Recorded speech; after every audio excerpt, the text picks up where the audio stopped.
नमस्कार, जनजागृती न्यूज मध्ये आपलं स्वागत आहे। बघू शकताय आज आपण सरकारी हॉस्पिटल या ठिकाणी आहात, जिल्हा रुग्णालय या ठिकाणी आहेत आणि काल रात्रीच्या वेळेस एक अशी घटना घडली। एक पीडित महिला रस्त्याने चालत असताना समाजसेविका सारिकाताई गायकवाड ह्या त्याच रस्त्याने जात असताना त्यांना एक रस्त्याने पीडित महिला दिसून आली। त्या पीडित महिलेला विचारणा केली असता त्या महिलेला अत्यंत गंभीर परिस्थितीमध्ये असा मार बसलेला होता। त्यांनी त्या महिलेला विचारणा केली असता त्या महिलेची प्रकृती लक्षात येताच त्यांनी बीड जिल्हा रुग्णालय या ठिकाणी त्यांना दाखल करण्यात आलेलं आहे आणि या ठिकाणी त्यांच्यावरती उपचार देखील सुरू आहेत। आपल्यासोबत सामाजिक कार्यकर्त्या सारिकाताई गायकवाड ह्या आहेत। काय प्रकरण होतं ताई? तुम्ही रात्रीच्या टायमाला जात असताना तुम्हाला एक पीडित महिला दिसली आणि तुम्ही जिल्हा रुग्णालय या ठिकाणी त्यांना दाखल केलेलं आहे। ही जी पीडित महिला आहे जिने तिचं नाव मला अज्ञात आहे, तिने मला तिचं नाव सांगितलेलं आहे पूनम काजबे। ही रहिवाशी उमरतची आहे असं तिचं म्हणणं आहे। खूप गंभीर स्वरूपात ती एक पीडित आहे आणि ज्या वेळेस मी आणि पोलीस बाई संघटनेची युती जिल्हाध्यक्ष समीक्षा वाघमारे ह्या आम्ही राऊंड असतो आमचा 10च्या नंतर आम्ही राऊंड मारतो। काही ग्रुपवरून टायगर ग्रुप असेल, सगळे ग्रुप आहेत, महिला रणरागिणी हिरकणी ग्रुपवरून आम्हाला एक असा मेसेज आला की इथं एक पीडित महिला आहे। त्या कॉलद्वारे आम्ही तात्काळ तिथं धाव घेऊन ही महिला रस्त्याने एकटी चालत होती, तिला आम्ही विचारलं। त्याच्या माझ्याकडे एक व्हिडिओ पण आहे जिला आम्ही तिथं जाग्यावर धरलं। ते मी सोशल मीडियावर टाकणार नाही, मला प्रसिद्धी प्रचिती आवडत नाही। माझ्या मुलीला न्याय कुठंतरी मिळाला पाहिजे। ती एक लहूची कन्या आहे, तिला न माहेरचा पाठिंबा आहे न तिला सासरचा पाठिंबा आहे आणि तिथं फक्त सामाजिक कार्यकर्ती सारिका गायकवाड आणि ह्या सगळ्या भीमकन्या आहेत, लहूजी कन्या आहेत, मी स्वतः शिवकन्या आहे। काय करायचं प्रशासनाचं, काय करायचं त्या परिवाराचं, कोण आहे त्याच्यासाठी? मला एकच म्हणायचंय, तात्काळ मी तर तिचं जे इथले जे वाहिका आहेत त्यांना कॉल केले, इथले जे डॉक्टर्स आहेत त्यांना बोलले, तिची गंभीर परिस्थिती आहे, तिच्या बरगाड्या मोरलेल्या आहेत। पत्रकार साहेब, बीडमध्ये चाललंय काय? प्रशासनाच्या नावाने बोंबाबोंब करतात या परिवार, असे बंडखोर असले नालायक परिवार प्रशासनाच्या नावाने ओरडतात, शासनाच्या नावाने ओरडतात। एका पीडित महिलेला आम्ही भर रस्त्यावरच धरलंय साहेब, तिला पकडलं, तिला हॉस्पिटलमध्ये दाखल केलं, तिचं ट्रीटमेंट घेतली। ती महिला कुठे सापडली तुम्हाला? महिला बस स्टँडच्या पाठीमागच्या साईडला अंधारात भेटली आम्हाला। सापडली त्यावेळेस कुठल्या परिस्थितीमध्ये होती ती महिला? एकदम बोलण्याच्या परिस्थितीमध्ये नव्हते। तिचा व्हिडिओ आहे माझ्याकडे, तुम्हाला प्रूफ म्हणून लागत असेल तर। पण त्या महिलेला त्यावेळेस कोण होतं तुम्हाला माहिती आहे? आता सोशल मीडियावर सतर्क असतो आपण सर्वजण।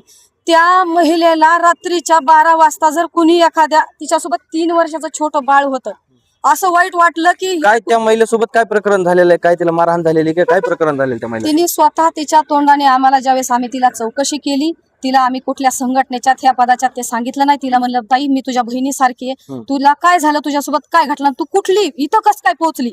तर म्हणे मी कशी आली मला माहित नाही मॅडम, मला इथं मारले आणि मला बोलताच येत नाहीये, बेशुद्ध माझ्या अंगावर पडली ती। मी तात्काळ सिव्हिलला धाव घेतली, तिला ऍडमिट केलं आणि तिचं असं म्हणणं आहे की तिच्या सासरच्या लोकांनी तिचा खूप छळ केलाय, त्याच्या आधी कितीही कारवाई केल्यात, कितीही केसेस केल्यात। ही तिची आई आहे, हिला ग्रुपद्वारे हिचा नंबर काढलेला। त्या महिलेने असं फिरण्यापेक्षा पोलीस स्टेशनला जायला पाहिजे होतं। याच्या आधी ती खूप वेळेस पोलीस स्टेशनला गेलेली आहे, त्याच्यावर कुठलीच कारवाई नाहीये। तिचे जे कोण तिचा पती आहे, काय नाव आहे तिच्या पतीचं? सुदर्शन कापसे, या व्यक्तीचं उमरत पोलीस स्टेशनला नोंद आहे। याच्या आधी त्याच्यावर खूप सारे गुन्हे झालेले आहेत आणि गुन्हे असतानाही त्याच्यावर कसलीच कायदेशीर कारवाई नाहीये। वरतून ही तिची आई आहे, यांना आम्ही ग्रुपद्वारे सापडलं, त्यांना कॉल केला, त्यांनी तात्काळ हॉस्पिटलला धाव घेतली। धाव घेऊन मुलीची आधी मी चौकशी केली, ही तुझी आईच आहे का म्हणून। त्या म्हणल्या हा मी आईच आहे आणि मग तिचे हे सर्व परिवार आहे, मी त्यांना सोपवणार नाही। पत्रकार साहेब, मी शासनाला आणि प्रशासनाला, अधिकाऱ्यांना आणि डॉक्टर्सला पण विनंती करते की ना ती आई वडिलांकडे सोपवली जाईल, ना ती सासू सासऱ्यांना सोपवली जाईल। तुम्ही जिल्हा रुग्णालय या ठिकाणी दाखल केलेलं आहे, तिची काय परिस्थिती आहे? डॉक्टरनी तुम्हाला काय सांगितलेलं आहे? कशी परिस्थिती? ज्या वेळेस मी तिला ट्रीटमेंटला ऍडमिट केलं त्यावेळेस डॉक्टर्स हे म्हणले, मॅडम खूप हे हिच्या आईला यांना बोला म्हणलं, हिची आई ही सध्या कुणी नाही, ही अज्ञात आहे, तिच्या तोंडी जॉब घ्या। रात्री तुम्हाला सापडली ती रात्री दाखल केलं की सकाळी दाखल? रात्रीच्या वेळेस माझं घर 20 ते 30 किलोमीटर लांब आहे, तिथून तिला अन्न झालं नाही, अशा अवस्थेत ती आम्हाला सापडली होती की त्या वेळेस ती येत नव्हती, काहीच बोलत नव्हती कसलंच।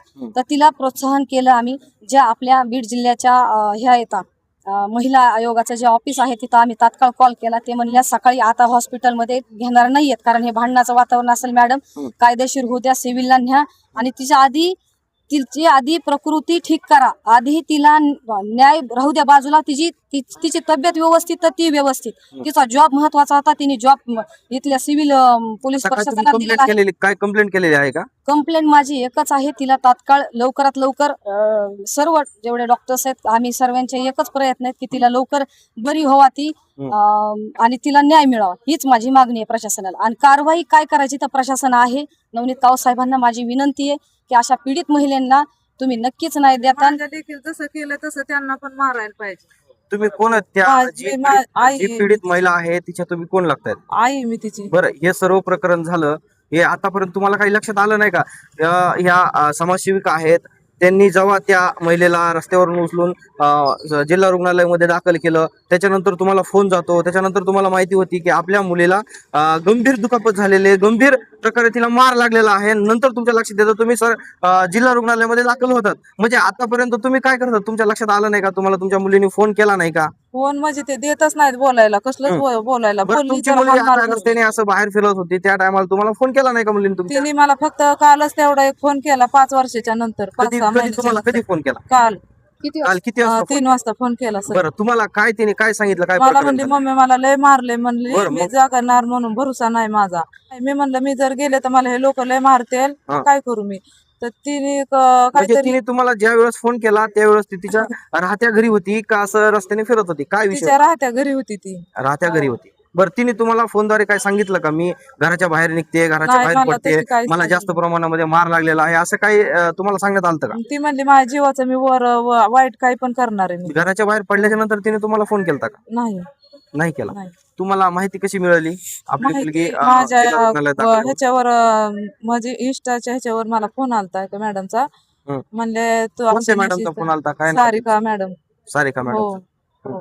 मग त्यांनी मला सांगितलं अशी अशी एक मुलगी म्हणल्या, तिचं पूनम कापसे उमापूरची. मग मी म्हणलं हो माझी मुलगी म्हणलं सर, म्हणून मी धावत पळत आली इथपर्यंत. बरं, आता तुम्ही मुलीला बघितलं, मुलीला बोललायत, मुलीला काही हो, विचारपूस बोलले. केली तुम्ही? हो. काय आता पुढचं प्रकरण काय आहे? मला फक्त त्यांना सजा द्यायची, दुसरं काहीच नाही बघा. तुम्हाला त्यांना सजा द्यायची. तुमच्या मुलीशी तुमचं बोलणं झालंय का? हो. काय मुलीची परिस्थिती कशी आहे सध्या? लय म्हणजे लय गंभीर आहे हो. बघायलाच असं म्हणजे बघू वाटत नाही, बघितलं का तिथं मलाच कस तरी होतंय. तुम्ही मुलीला भेटून खाली आलायत आता? हो. ह्या कोण आहेत तुमच्या सोबत आहेत त्या? माझी भाऊजा आहेत, तिन्ही एक बहीण आहे, भाऊ 3 माझे. हा, मग आम्ही जर गेलो तर मारतेत ते तुमचा आम्हाला. पूर्ण परिवार या ठिकाणी आलेला आहे. हो. तुम्ही त्यांच्याशी संपर्क केला का? समोरच्याशी संपर्क केला का? मारला, कशामुळे मारला, काही संपर्क केला का तुम्ही त्यांच्याशी? ते मला कॉल करते तर पूनम घरी आली का? मी म्हणलं नाही आली. फोनद्वारे तुमचा संपर्क झालाय, पूनम घरी आली का म्हणून. तुम्ही त्यांना काय सांगितलेलं आहे? नाही आली म्हणून. आता तुमची मुलगी सरकारी हॉस्पिटल मध्ये का की मला त्यांना सजा द्यायची. काय सांगताल मॅडम? तुम्हाला रात्रीच्या वेळेस एक पीडित महिला मिळते, जखमी अवस्थेमध्ये मिळते, आणि तुम्ही त्या महिलेला जिल्हा रुग्णालय या ठिकाणी दाखल करतात, काय सांगताल? नमस्कार, माझं नाव समीक्षा नितीन वाघमारे आहे आणि मी महाराष्ट्र पोलीस बळ संघटनेमध्ये युती अध्यक्ष म्हणून कार्यरत आहे. सदरील घटना ही उमापूरची आहे आणि तिथे एका पीडित महिलेला अमानुषपणे मारहाण करण्यात येते. ती मारहाण इतक्या प्रचंड प्रमाणात आहे, जर पाहायला गेलो तो मार अक्षरशः डोळ्यामध्ये पाणी येतं. ऍक्च्युअल मध्ये कसं आहे माहितीये का, सध्या ज्यावेळेस आपण पीडित महिलेला न्याय द्यायला जातो त्यावेळेस बहुतांश अशा समाजसेविका आहेत त्या त्याच्यामध्ये कार्यरत होत नाहीत किंवा दक्षता घेत नाहीत. पण आज आम्हाला कुठेतरी असं वाटलं की नाही, आपल्या घरातली मुलगी असती तर तिथे आपण काय स्टेप उचलायला पाहिजे होत्या आणि काय उचलल्या असत्या. मग रात्री कंप्लीट आम्ही काय करत राहतो माहितीये का, संध्याकाळच्या टायमाला 11च्या पुढे 2 वाजतील 3 वाजतील त्यावेळेस आम्ही आमचा राऊंड सुरू करतो. कुठे आम्हाला पीडित महिला भेटते का, कुठे अशा मुली पण येतात हॉस्टेलच्या वगैरे, त्या तशा मुली भेटतात का. मग त्यावेळेस आम्ही बस स्टँडच्या पाठीमागे राऊंड मारत असताना सदरील ही मुलगी आम्हाला 11:19 करेक्ट आणि ॲक्युरेट टाइम आहे, 11:19 टायमिंग मध्ये भेटली. त्यावेळेस सारिका गायकवाड होत्या सोबत. मग त्यांना म्हटलं थांबा. बरं, ती पीडित महिला भेटली, त्या महिलेसोबत कोण होता? त्या महिलासोबत कोणीच नव्हतं. ती बिचारी आपली रस्त्याने चाललेली होती. आता मॅडमने सांगितलं तिच्यासोबत एक लहान मुलगी देखील हो, होती. तिच्यासोबत एक 3 वर्षाची लहान मुलगी होती आणि ती त्या मुलीची मुलीला परिस्थिती कशी होती? मुलीची पण परिस्थिती इतकी नाजूक आहे ना, कारण ती सकाळी किती वाजता निघली आम्हाला काही माहित नाही. ती आम्हाला तिथे भेटली. तिला भेटली असता आम्ही तिला विचारलं, बाई तू कशी आली, काय आली? त्यावेळेस तिने सांगितलं की मी एका कुठल्या तरी गावातल्या अज्ञान व्यक्तीच्या गाडीमध्ये बसले. त्याच्यानंतर बस स्टँडच्या तिथे उतरले. बस स्टँडच्या तिथून मला काही सुधरत नव्हतं. सुधरत नसताना मी बस स्टँडच्या पाठीमागे गेले आणि तिकडून शिवाजी पुतळ्याचा टर्न जो आहे तिकडे जाण्यास सुरुवात केली. बरं, आता हे सर्व प्रकरण तुम्ही पोलीस स्टेशन मध्ये दाखल केलेलं आहे का? हो, आता सकाळपासून तर आमची धावपळ चालूच आहे. तिला शार्प आम्ही सकाळी 10:30 किंवा 11 वाजेच्या सुमारास इथे हॉस्पिटलमध्ये घेऊन आलो. हॉस्पिटलमध्ये घेऊन आल्याच्या नंतर इकडे बाजूलाच ओपीडी आहे. ओपीडी मध्ये तिला ऍडमिट करण्यात आलं. तिला काय तिचे ट्रीटमेंट आहे, तिला काय म्हणजे XYZ गोष्टी आहेत त्या देण्यात आलेल्या आहेत. त्याच्यानंतर इथेच भरोसा सेल म्हणून एक चौकी आहे छोटीशी, तिथं पण तिचं हे करून घेतलेलं आहे आम्ही. म्हणजे तिच्या प्रत्येक अशा गोष्टीवरती आमचं बारकाईने लक्ष आहे आणि आम्हाला एवढंच म्हणायचं की पोलिसांकडून रिस्पॉन्स कसा आला तुम्हाला? पोलिसांकडून रिस्पॉन्स पण चांगला आहे. SP ऑफिसला पण गेलेलो आहोत. चकलंबा पोलीस स्टेशनला पण फोन करण्यात आलेला आहे आणि उमापूरच्या पण पोलीस स्टेशनला फोन करण्यात आलेला आहे. पण ज्यावेळेस मुलीला बोलण्यात आलं त्यावेळेस मुलीने सांगितलं की 6 महिन्यापूर्वी तिला अशीच अमानुषपणे मारहाण करण्यात आली आणि त्यावेळेस तिच्या घरचे तिकडे आलते उमापूरला. तर त्यावेळेस पोलिसांनी तिची म्हणजे तिच्या घरच्यांची तक्रार घेतलेली नव्हती. पण मला एकच बोलायचं आहे, प्रशासन असो किंवा इतर कुठल्या पण डिपार्टमेंट मधले लोक असतील, त्यांनी महिलेवरती जर अन्याय अत्याचार होत असेल तर सतर्कतेचा इशारा तरी हे केला पाहिजे. आणि कसं असतं माहितीये का, ज्यावेळेस एक पीडित महिला जर तिच्या घरच्यांना सांगू शकत नसेल तर तिथं पोलीस प्रशासनाने पण कुठेतरी असा तातडीचा निर्णय घेऊन कुठेतरी न्याय दिला पाहिजे.